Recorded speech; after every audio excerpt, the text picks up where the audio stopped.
On BBC World News, the biggest African and international news stories. Focus on Africa. Hello everybody, I'm Salim Kikeke. Welcome to Focus on Africa. Our top stories. Somalia reappoints a former president. Hassan Sheikh Mahmoud takes office after months of political instability. He promises reconciliation. There will be no revenge. There will be no political witch hunt. But with the country battling drought and security issues, as well as political infighting, we'll examine what Mr. Mahmoud has to tackle first. It's 1 month since 8 workers were trapped by floodwaters in a zinc mine in Burkina Faso, but the search goes on. The first woman in Kenya to run on a major political party's presidential ticket, former Prime Minister Raila Odinga names Martha Karua as his deputy. Also in the program, Waste No More. The cocoa farmers in Ghana now making money from pulp inside the beans that's usually thrown away. And in sport, Nigeria Football Federation agreed terms with Jose Peseiro to become coach of the Super Eagles.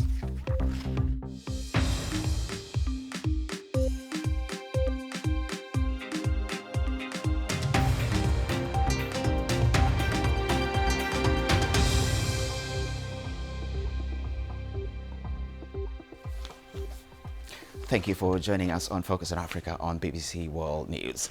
After a delay of almost 15 months, Somalia has finally concluded the election of a new president, Hassan Sheikh Mahmoud, who served as president between 2012 and 2017, defeated the incumbent Mohamed Abdullahi Farmajo after 3 rounds of voting.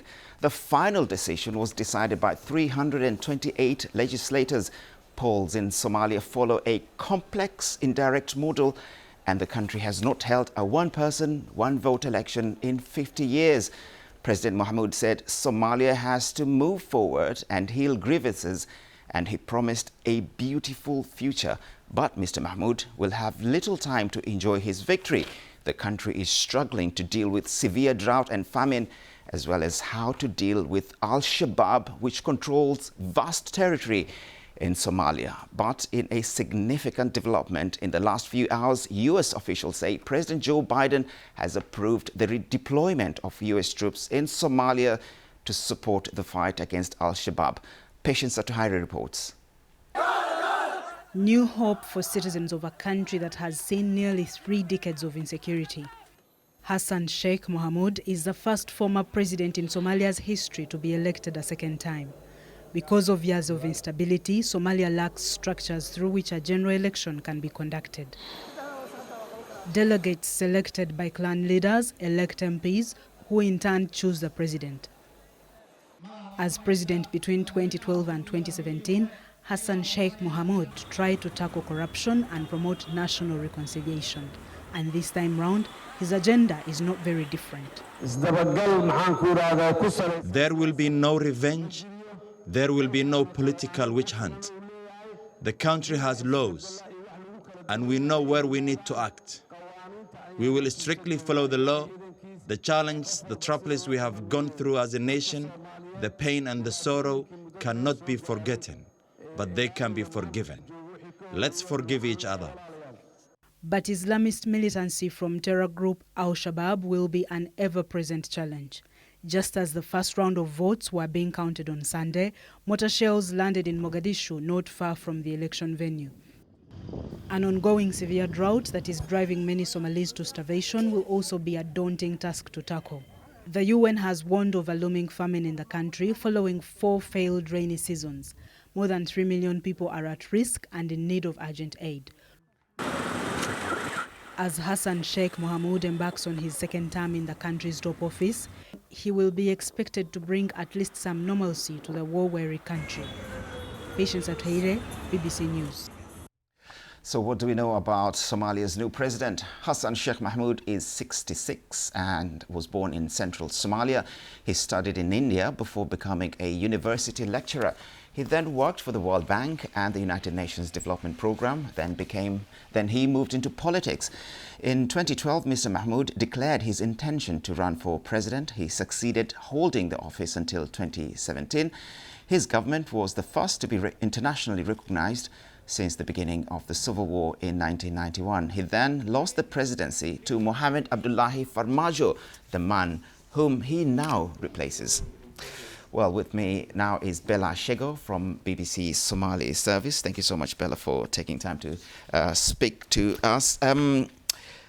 What would be the president's priority once he starts work? I mean, there's a lot to do. I know, Salim, there's indeed a lot of things to do: security, humanitarian crisis, and a lot of other stuff.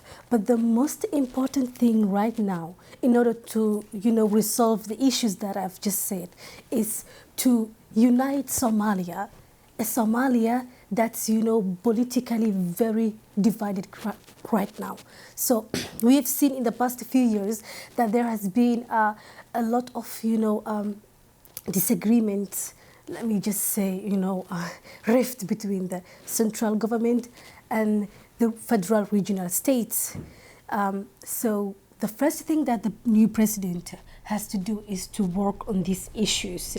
The second most important thing is to build a government that works on that unity. He needs a very strong and coherent team that works with him in order to solve these issues. And the other thing is to simply gain the people's trust, because people in Mogadishu and in general Somalia are very traumatized. They don't really trust politicians, so he really needs to gain their trust. It's quite a hard task to do. But in terms of security, we understand Al-Shabaab still operate in Somalia, and we've just heard that President Joe Biden has approved the redeployment of troops in Somalia. Do you think that's a good move? Will it help Somalia's fight against Al-Shabaab? It's indeed really very good, because when American troops left Somalia, we have seen an increase in, Al-Shabaab's attacks. They were getting more and more stronger. Not just that, but also the government, was focusing more on, political issues rather than, the fight against them and, focusing on security. But if American troops, come back to Somalia, I think together with the federal government, they can intensify the fight against Al-Shabaab and, at least make them weaker, because what we are seeing now is that they are getting stronger. Now, with the new president, he was president from 2012 to 2015. And you said he has to reunite the country. How is he going to do it? Because I want to know, what kind of person is he? So first of all, he's a man who knows Somalia just like, the palm of his hand. He's a local, unlike the current political leaders right now. He just has, in-depth knowledge of what Somalia needs. He was part of building the federal system in Somalia. He built the regional, federal states. So he knows a lot of things. And, this knowledge will help him to understand what needs to be done and, what priorities need to be done first and what can wait. And the other thing is he's just part of the people. He has been in this country his whole life.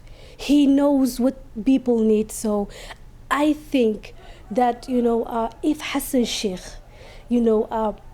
works with the different people in Somalia, the political leaders, the community, that he can do something.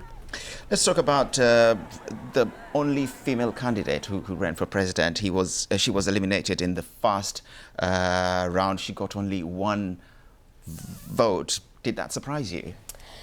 Not really. I would really be very surprised if the opposite has happened, because Somali people, they don't really want to be led by a woman. But let's be optimistic. This year has really been a very positive year for Somali women. We had the first female deputy speaker in the parliament, and she has been elected. And even though Fauzia did not get any votes, but she opened a new door for Somali women to dare, to dream, and to compete with men. Time is running out, but I'm just going to squeeze in one question. Are you optimistic with what has happened in Somalia? Yeah, I have to really be very optimistic, because at least Somalia, succeeded to hold a fair and free elections, even though it was indirect, but that's still something, and it's really very big, because a lot of us were fearing that may not happen. And secondly, it's a new era for the country, new president, and people are really very happy. There has been celebrations. They are still celebrating. So I think, positive things are about to come. Bella Shego, many thanks. Bella there from the BBC Somali service. Many thanks for that insight. Well, it's been a month since 8 workers at the Pakoa mine in the central western region of Burkina Faso were trapped more than 700 meters underground following a flood. Rescue teams are pumping the waters to the surface to reach a second shelter room in the hope of finding them alive. But as time passes by, hope is diminishing. Lala C is at the mine in Pakoa. We are in Perkoa, 132 kilometers from Ouagadougou. This is where 8 miners have been trapped for a month now, and they are underground, underneath water. They've been there, and rescuers are trying to pump a maximum amount of water so they can access the refuge rooms where they hope to find them. If not the 8 of them, at least a few of them. But the rescue operation is being very difficult to handle. The mines manager we've talked to earlier was telling us they're doing everything in their power with the help of the Burkinabe authorities to rescue these 8 miners. But then they also said that they're telling populations to be realistic, meaning these miners could be found or not. They could also be found and not alive. But everybody here is hoping for a positive outcome, and an outcome that should be very close.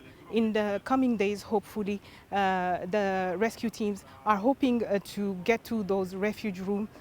If they don't find anybody there, the authorities are promising that they're going to go deeper into the water, as there is a third rescue room where they're hoping to find the miners alive, and if not alive, at least bring back their bodies up so that they can have a proper welfare.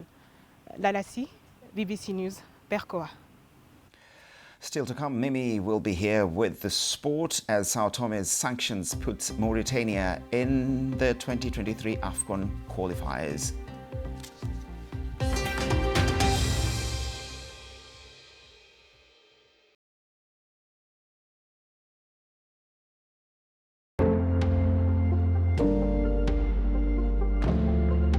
I'm Valda Bailey. My main preoccupation is landscape photography. I make the images using in-camera multiple exposure. I'm not constrained by what Mother Nature has put in front of me. The colours I choose are entirely down to what I'm trying to say. I'm very, very inspired by springtime. My greatest shot would be Blossom Blizzard. I've got this candy floss, confetti-like explosion of blossom on the tree. I'm a great believer that the creative process certainly doesn't end when I take the card out of the camera. I will probably go in and play around with the colours a little bit and see what happens. I'm really keen on changing the luminance values. I feel like a kid with a box of crayons sometimes, because all these colours are at my disposal and it's entirely up to me which way I take it.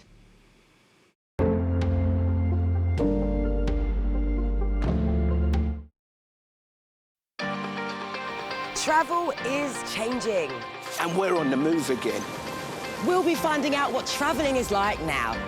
Join us as we explore a world changed by new restrictions.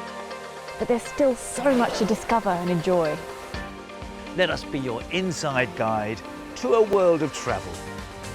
And hopefully give you some inspiration for when you hit the road again. That's The Travel Show on BBC World News.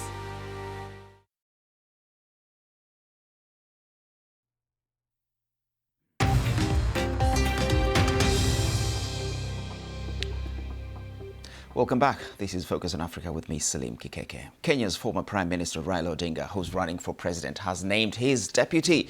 Martha Karua is the first woman to run on a major political party's presidential ticket. Mr. Odinga is seen as one of the front-runners to take the top job in August's election. On Sunday, the other main contender in the presidential election in August, William Ruto, named his running mate. Emmanuel Igunza reports from Nairobi. Martha Wangari Karua. It's the moment Martha Karua made Kenyan history. Never before has any major political party nominated a woman to run for deputy president. Former Prime Minister Raila Odinga said he picked her due to her vast experience and track record in fighting corruption and the rule of law. Karua will also serve as a justice minister, a position she's previously held. Accepting the nomination, Karua said she will focus on tackling poverty and empowering women whom she said had been sidelined in politics. I'm deeply honored by the decision to nominate me as the deputy presidential candidate for Azimio la Umoja, One Kenya Coalition Party. I stand before you fully aware of the implications and symbolism of this moment. In picking Karua, Raila Odinga also hopes to woo voters from central Kenya, which is an influential voting bloc in the country's politics. The joint ticket for the Azimio Alliance also seeks to attract women voters. Her nomination sparked celebrations across the country. The elections are seen as a close contest between Mr. Odinga and Deputy President William Ruto, who also named a running mate from the region. He picked businessman Rigathi Gachagua from the populous Nyeri County. He's a first-time member of parliament but has emerged as a key supporter and mobilizer for Ruto's Kenya Kwanza alliance.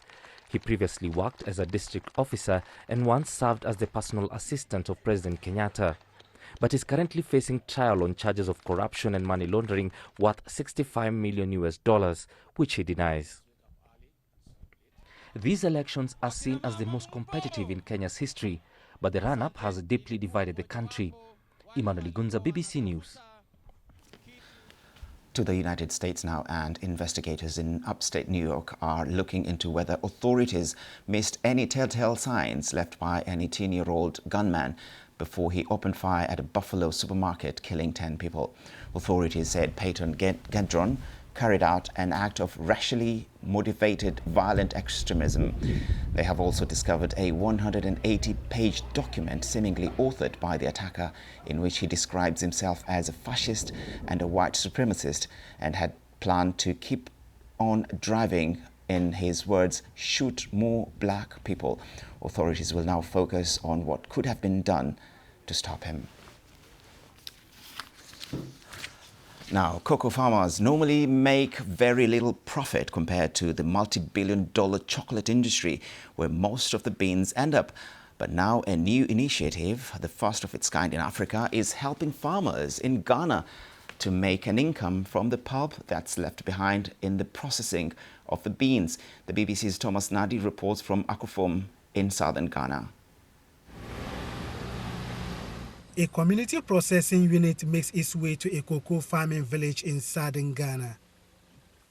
The solar-powered facility extracts juice from cocoa pulp. It's easy to set up and can be moved to any cocoa growing community.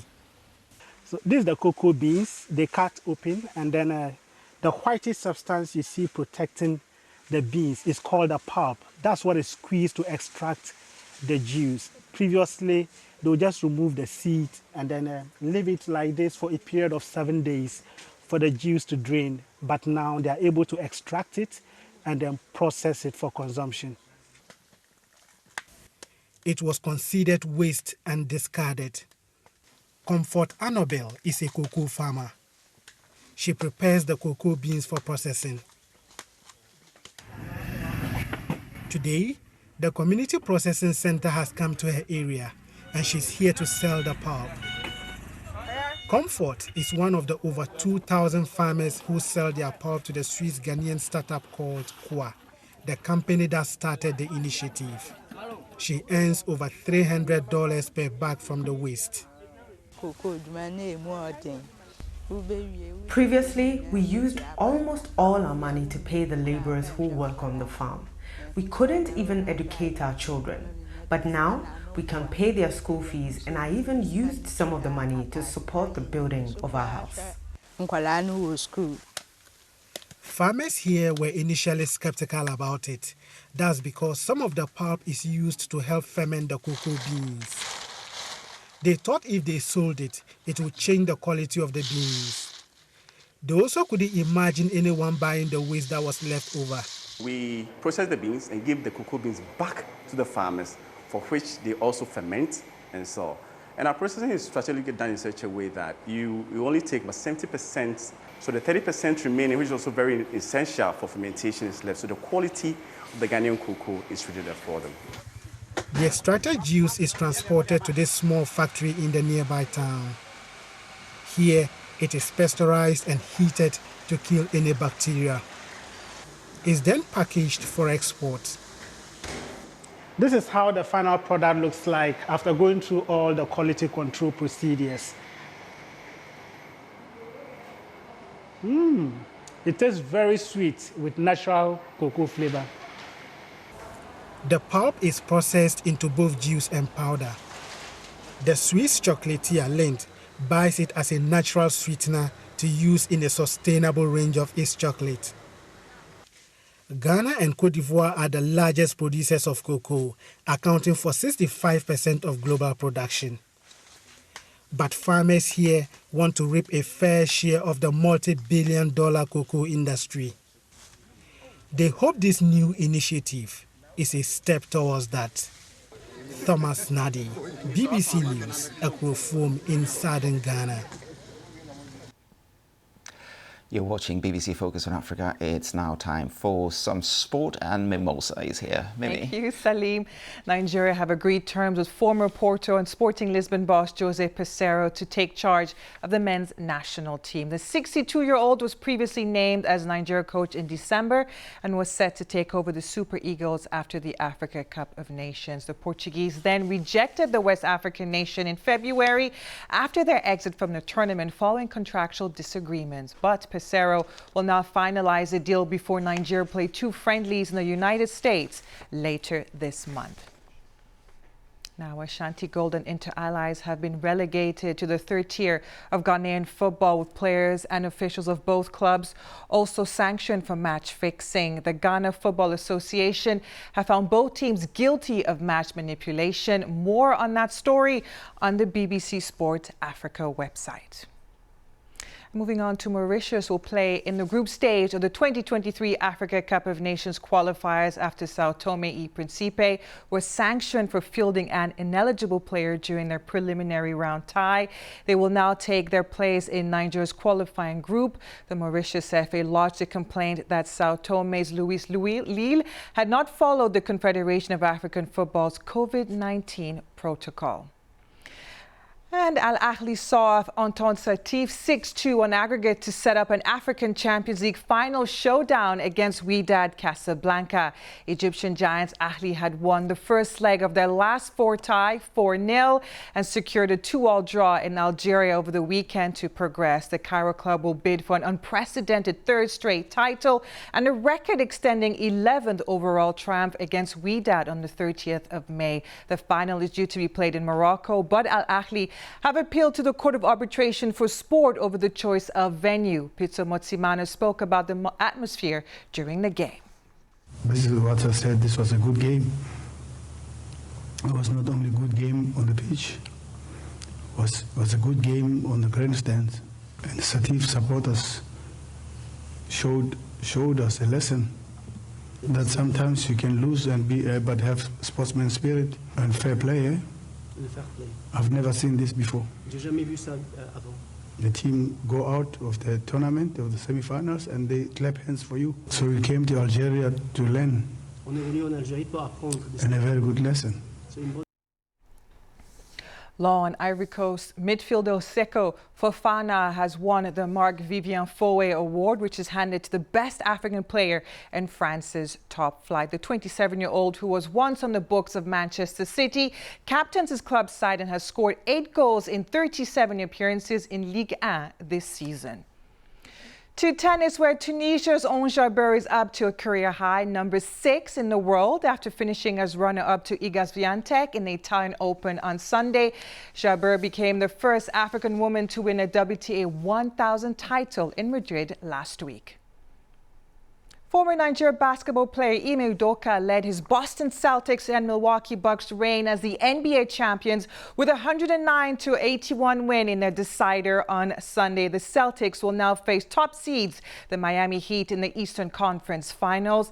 Giannis Antetokounmpo scored 25 points with 20 rebounds and 9 assists. He is the first player in NBA history to record 200 points in a playoff series. The Celtics came from behind to take control of the game. Giannis, who missed some of his usual shots, of course, in that match. And that's all the sports. Salim? Many thanks, Mimi. Thanks for the sport.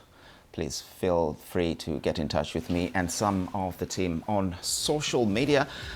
I'm at Salim, S-A-L-Y-M, and if you tweet me, I'll tweet you right back. Well, that's all we have from the program.